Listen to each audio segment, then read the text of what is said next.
Bonsoir à toi et bienvenue sur ma chaîne. Moi, c'est Ahmed Ouedraogo. Et ici, je te parle de business, de mindset et d'impact. Si ça t'intéresse, tu t'abonnes, tu partages, tu commandes et tu restes jusqu'à la fin parce que c'est inédit. Comme vous le savez bien, en 2025, nous avons décidé de faire les choses autrement. Nous avons décidé d'organiser une émission qu'on appelle le Dimanche des entrepreneurs, à laquelle on invitera des entrepreneurs qui vont nous parler de leur parcours, de leurs challenges et de leur réalité. Et pour notre première édition, pour notre première émission, nous avons ici un entrepreneur atypique qui, je l'apprécie vraiment par son courage et sa détermination. D'ancien fonctionnaire, il décide de se lancer dans ce domaine, dans ce secteur d'activité de l'entrepreneuriat qui n'est pas facile. On va l'écouter, on va l'analyser, on va comprendre sa mentalité. Comme j'aime souvent le dire, on est tous ignorants, mais nous n'ignorons pas tous les mêmes choses. Il a quelque chose à m'apprendre, j'ai quelque chose à apprendre de lui, et toi aussi tu as quelque chose à apprendre de nous. Donc, reste coaché jusqu'à la fin, ça serait inédit, c'est une masterclass. Allons voir notre invité. Bonjour Sidibé. Ouais, bonjour mon grand Ahmed. Comment tu vas? Je suis toujours en pleine forme. Ok. Et est-ce que tu peux te présenter pour ceux qui ne te connaissent pas? Pour ceux qui ne te connaissent pas, tu te présentes. Allô, salut à tout le monde. J'espère que chacun va très bien. Si je dois me présenter, je me nomme Sidibé Isiaka. Beaucoup me connaissent sur le nom de Siakoul. Et c'est là que j'ai vraiment nommé toutes mes entreprises Siakoul Business. Actuellement, ce qui fonctionne, c'est Siakoul Coiffure que vous connaissez. Je ne sais pas si je dois plus me présenter. Non, mais ça va. Ok, monsieur Siakoul, on va commencer notre émission. Pourquoi tu as choisi ce domaine d'activité? Et pas tout. Parce que tu pourrais choisir l'élevage. Mais pourquoi la coiffure? Pourquoi? Parle-nous. Merci grandement, mon grand maître. Je t'appelle mon grand parce que je sais beaucoup sur toi. Voilà. Donc, le domaine que je suis en train de pratiquer actuellement, qui est la coiffure. Tu m'as demandé à savoir pourquoi ce domaine. J'aurais préféré répondre directement en disant l'esthétique. C'est quoi l'esthétique? Actuellement, là aussi, assis, quand tu regardes, moi, je suis quelqu'un qui aime vraiment la classe. Quand on parle de la classe, il y en a, bon, c'est assez vague. Prenons l'habillement. Personnellement, j'aime me sentir dans ma peau quand je m'habille. Et de la tête aux pieds, quand on me regarde, je veux que les personnes j'attire le regard des gens. En attirant le regard des gens, ce n'est pas seulement l'habillement, la tête complète. Donc, si la tête complète, moi, à mon avant, je vais dire, dans les années 2015, je n'étais pas dans la coiffure. Mais je me présentais chaque week-end dans les salons de coiffure pour me rendre beau avant de revenir m'habiller. Là, je suis au top. Donc, c'est là que est venu le déclic. C'est là qu'est venu le déclic de la coiffure. Je me suis dit, pourquoi toi qui aimes la joie, pourquoi ne pas créer la joie autour de toi? Au lieu que c'est moi, je pars me coiffer et je me sens fier. Si je partageais, si je coiffais les gens, je ne serais pas le seul à être fier. Tous ceux qui seront dans mon domaine à se rendre beau seront aussi fiers que moi. Ok, pas de souci. Merci beaucoup. Merci bien. On a bien compris, il s'est lancé parce qu'il a vu, il voulait, et comment dirais-je, il voulait rendre beau beaucoup de personnes parce qu'il se voyait qu'il y avait quelque chose à faire dans ce domaine-là. Donc, on va avancer. Est-ce que ce domaine nourrit son homme?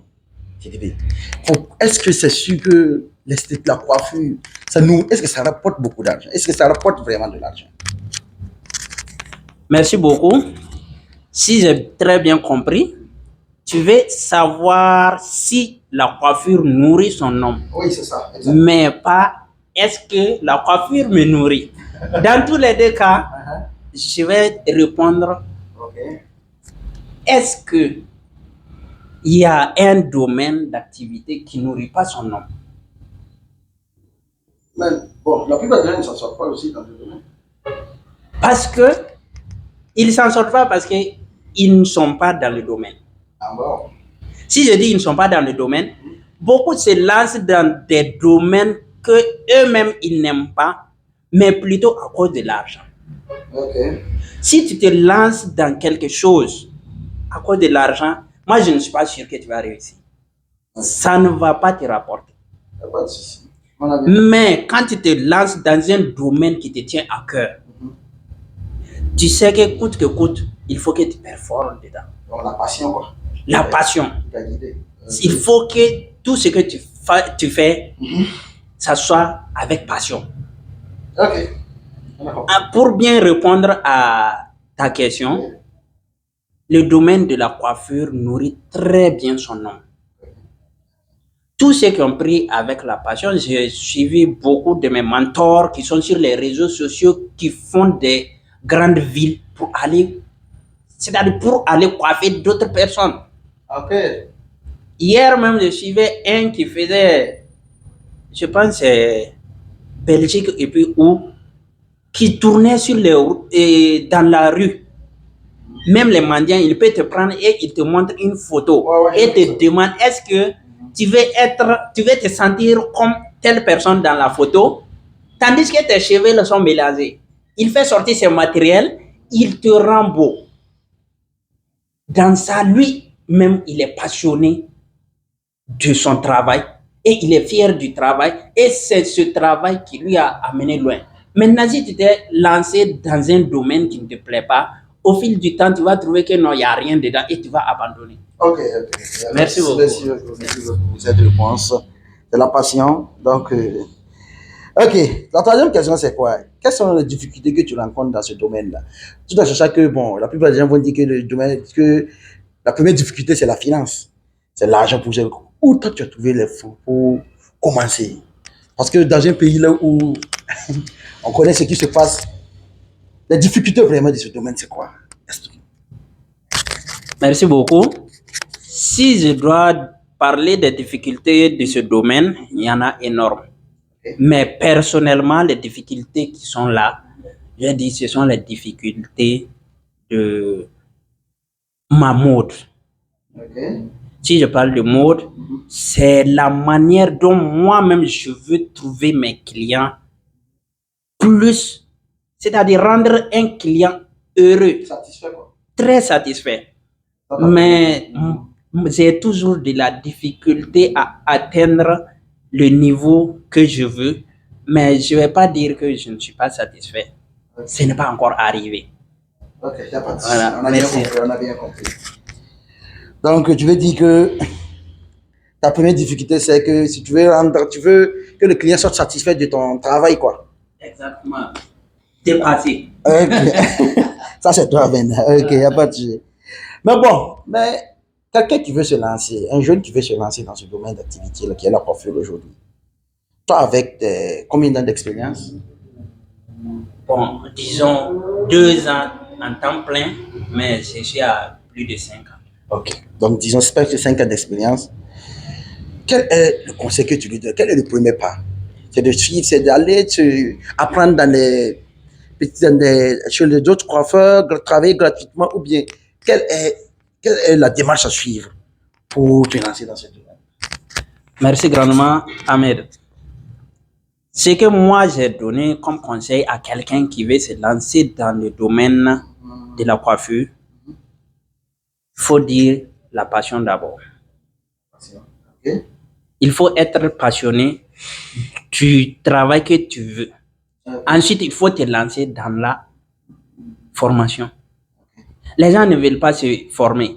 D'ailleurs, même si je dis les gens ne veulent pas se former, d'autres pensent que non, il faut se lever, aller 1 semaine, 2 semaines, repartir, aller ouvrir ton salon de coiffure. Il faut vraiment apprendre très sérieusement parce que je me rappelle que j'ai commencé depuis 2018, 2022.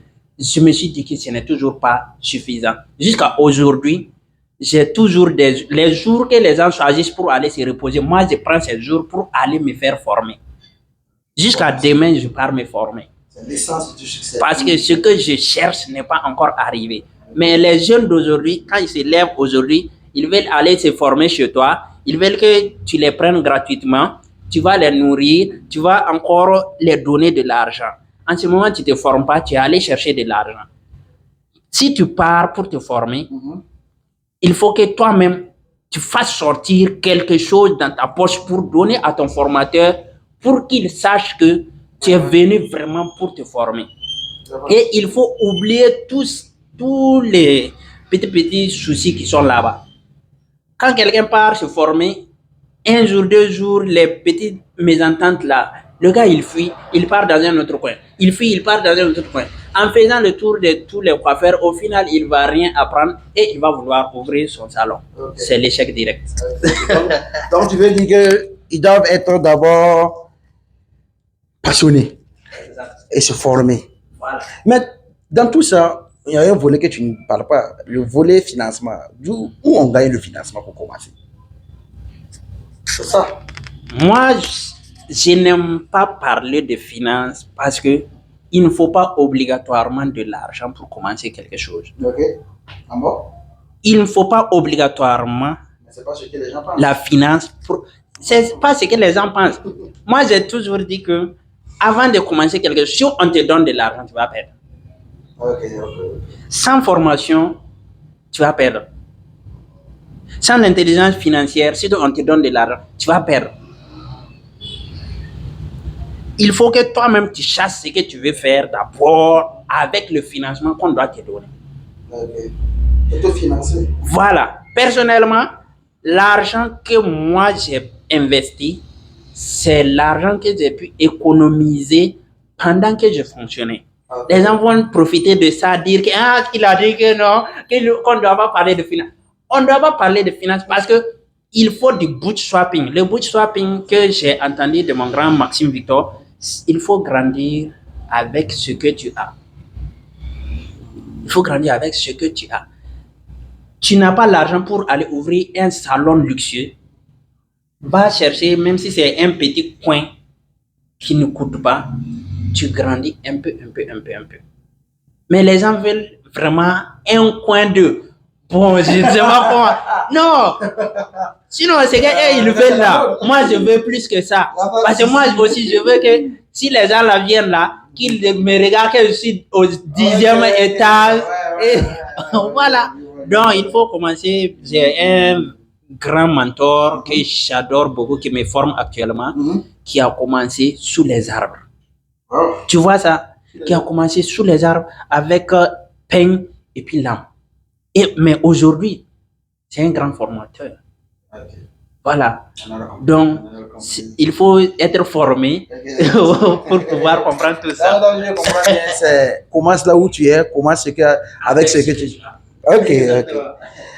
On va aller sur notre prochain point qui est, quelle est ta vision dans 10 ans? Où te vois-tu dans 10 ans? Parce que, bon, on ne fait pas l'entrepreneuriat pour aujourd'hui, on fait l'entrepreneuriat pour demain. Tu te projettes comment? Parce que c'est ça qui fait vivre. C'est ça, le moteur de l'entrepreneur, c'est sa vision. C'est là où il part. Et toi, dans 10 ans, tu te vois où? Dis-nous. Merci beaucoup. Cette question, quand j'entends chez les gens, souvent ça fait égarer parce que tu t'es pas préparé. Sinon, ce n'est pas aussi une question qui est très difficile. Si tu sais que tu commences quelque chose, il faut savoir là où tu pars. Si tu sais là où tu pars aussi, là, le chemin, ça sera facile à emprunter. Sinon, personnellement, d'ici 10 ans, j'aimerais être aussi parmi les compétiteurs internationaux. Plusieurs salons de coiffure? Même si c'est avec un seul salon de coiffure, des gens voient les salons de coiffure. Non, moi, ma vision est au-delà des lieux. Ma vision est au-delà des lieux. Les gens se vantent des lieux. Moi, je me vante de ce qui donne, et comment on appelle ça? La paix du cœur. La paix du cœur. Ce qui va donner l'espoir à tous ceux qui me suivent. Okay. J'aimerais vraiment être comme celui qui est en train de tourner dans les grands pays, aller montrer ce qu'il peut faire, et les autres vont avoir confiance et vraiment savoir que non, la coiffure, ce n'est pas comme ce que les gens la pensent. Ok. Tu veux changer la vision déjà vis-à-vis de la coiffure, quoi. Exactement. Ok. C'est ta vision et personne ne peut t'enlever ça. Est-ce que tu regrettes ton choix de te lancer pas dans la coiffure, par exemple, dans l'entrepreneuriat? Est-ce que tu regrettes parce que vu ton histoire que tu connais et que je connais, donc d'où tu viens et abandonner tout ça pour te lancer dans cette aventure-là? Est-ce que souvent tu rentres, tu dors, tu te dis, est-ce que vraiment c'est le bon choix? Tu regrettes souvent? Ah, tu parles de regret. Non. Si on doit regretter, c'est qu'on doit regretter pourquoi on est né. Ça c'est une masterclass! Ah, si on doit regretter, pourquoi on est... pourquoi on est né. Voilà. C'est la métaphysique. Là. Ça, c'est la métaphysique. Sinon, pas de regret. Pas de regret. Pas de regret. Aucun. Si j'ai abandonné ma famille pour aller fréquenter, pourquoi je n'ai pas regretté de quitter ma famille, aller fréquenter? Si j'ai quitté l'école, aller travailler, l'école aussi est intéressante. Chacun, souvent on s'assied et puis on dit, oh, si on devrait reprendre à l'école, mais on a abandonné l'école. Quel que soit tout ce que tu vas faire là, il faut qu'un jour tu vas abandonner quelque chose pour quelque chose. Voilà. Donc, personnellement, je ne regrette pas de me lancer dans l'entrepreneuriat. Quitter mon emploi et puis me lancer dans l'entrepreneuriat, je ne regrette même pas. Si et seulement si la personne est prête à faire comme moi. La personne est prête à faire comme moi. Parce que c'est du courage, la détermination de quitter un emploi pour se lancer dans l'entrepreneuriat. Surtout dans un pays là où tout le monde cherche. Quand tu es déjà là-bas et tu quittes là, c'est ça. Il faut voir par exemple le moment que j'ai quitté, le pays va très mal. Mais on a besoin de toi. Voilà. On n'a pas besoin de moi. Mais disons que il faut du courage pour se lancer dans l'entrepreneuriat. Voilà, sinon je ne regrette pas du tout. Ok, Sidibé. On va quitter ce contexte et aller dans un autre débat. Pour toi, c'est quoi un homme riche? Tout en sachant que dans notre société, on définit la richesse en fonction du matériel, en fonction du truc. Vous qui êtes des adeptes du code chinois, de la métaphysique, de la culture, de la quantique, c'est quoi pour vous un homme riche? C'est quoi? La richesse, pour toi, c'est quoi? Personnellement, quand je parle de la richesse, je ne vais pas fuir les matériels, je ne vais pas fuir ce qu'on appelle l'argent. Mais personnellement, tout ça, ça va venir compléter ce que toi-même tu cherches et que tu as atteint. Quand je dis chercher, atteindre là, par exemple, moi, ma passion, c'est d'être vraiment visible dans le domaine d'activité que je suis en train de pratiquer. C'est être une célébrité. Le jour que j'atteins cette célébrité, je ne regarde pas l'argent que j'ai eu, je ne regarde pas les matériels que j'ai payés. Je regarde la fierté d'atteindre là où je veux arriver. Le parcours, quoi. Le parcours que j'ai atteint. C'est pas la destination. C'est, voilà. Sinon, l'argent, les matériels, ça vient compléter. D'autres peuvent avoir, bon, je ne vais pas dire d'autres parce que c'est moi la question. Avec moi, la richesse, c'est ce que je dois atteindre. Et les matériels vont venir compléter. Ok. Comme je me souvent dit, donc pour toi, la richesse, c'est pas l'argent, en fait, c'est la satisfaction. C'est la satisfaction personnelle. Voilà. Donc, j'ai trouvé quelqu'un qui disait qu'il faut célébrer tout au long du parcours. Il ne faut pas célébrer à la destination. Il ne faut pas quand tu vas devenir milliardaire que tu vas commencer. Chaque jour, tu dois célébrer tes victoires. Chaque jour, tu dois célébrer jusqu'à la destination. Et c'est ça le vrai bonheur. Parce que le bonheur retombe vite. L'argent, les matériels. Quand tu vas atteindre ce niveau, tu vas voir que c'est pas ça en réalité. Bon, si je dois un peu rentrer dans ce concept, je pense que la personne parle du succès. C'est ça. Le succès, c'est atteindre un objectif. Puisqu'il faut se fixer des objectifs au court terme et à long terme. Et chaque court terme, tu dois célébrer ce que tu as pu atteindre. Ça, c'est le succès. Mais quand on parle de la richesse, moi, personnellement, je parle de ce que j'ai visionné et j'ai pu atteindre. Ok, il n'y a pas de souci, on t'a compris, on t'a compris. Merci, Sidibé. Cette question devait venir avant ça, mais que penses-tu de ta famille, de ton choix?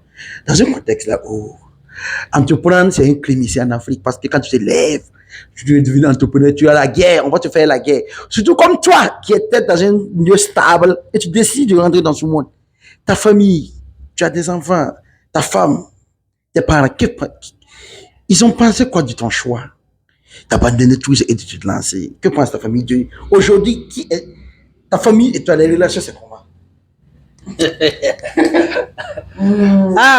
Ouais, déjà, tu es en train de m'envoyer des questions.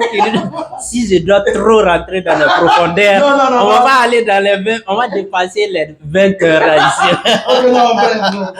Sinon, la relation entre moi et ma famille, ben,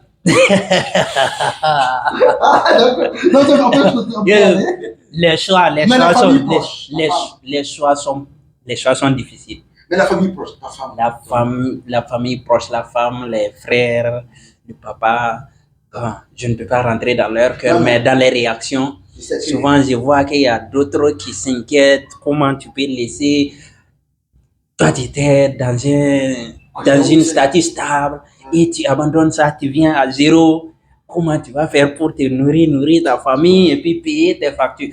Ben, s'il y a la passion, toi, tu ne vois pas ça. Ils ont raison, ta famille veut ton bien. Mais toi, est-ce que ce que tu faisais, ça te passionnait? Est-ce que tu es... Quelqu'un qui a dit que je ne trouve pas entreprendre, c'est être fou.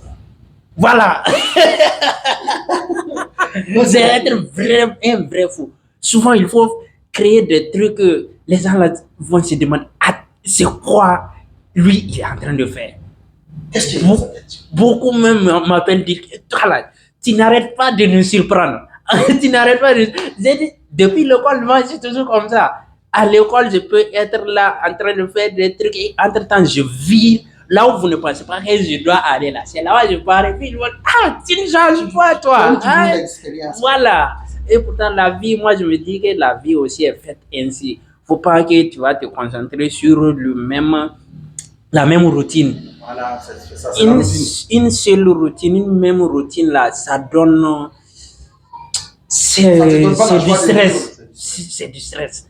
Mais personnellement, moi, j'aime vraiment aller à la découverte de nouvelles choses. Voilà. On t'a bien compris. Et Sidibé, on va finir. On est à la fin de notre podcast. C'est la dernière question. Vu le petit succès que tu as, le courage que tu as, est-ce que ça t'arrive souvent de faire le WAC? Parce que nous sommes dans un contexte là où tu t'attends pas à cette question. Parce que nous sommes dans un contexte là où réussir, c'est un miracle. Parce que tu peux être là, ton voisin même qui ne venez pas dans le même domaine, vous ne vendez pas les mêmes choses, est jaloux de ta réussite, est jaloux de ce que tu fais.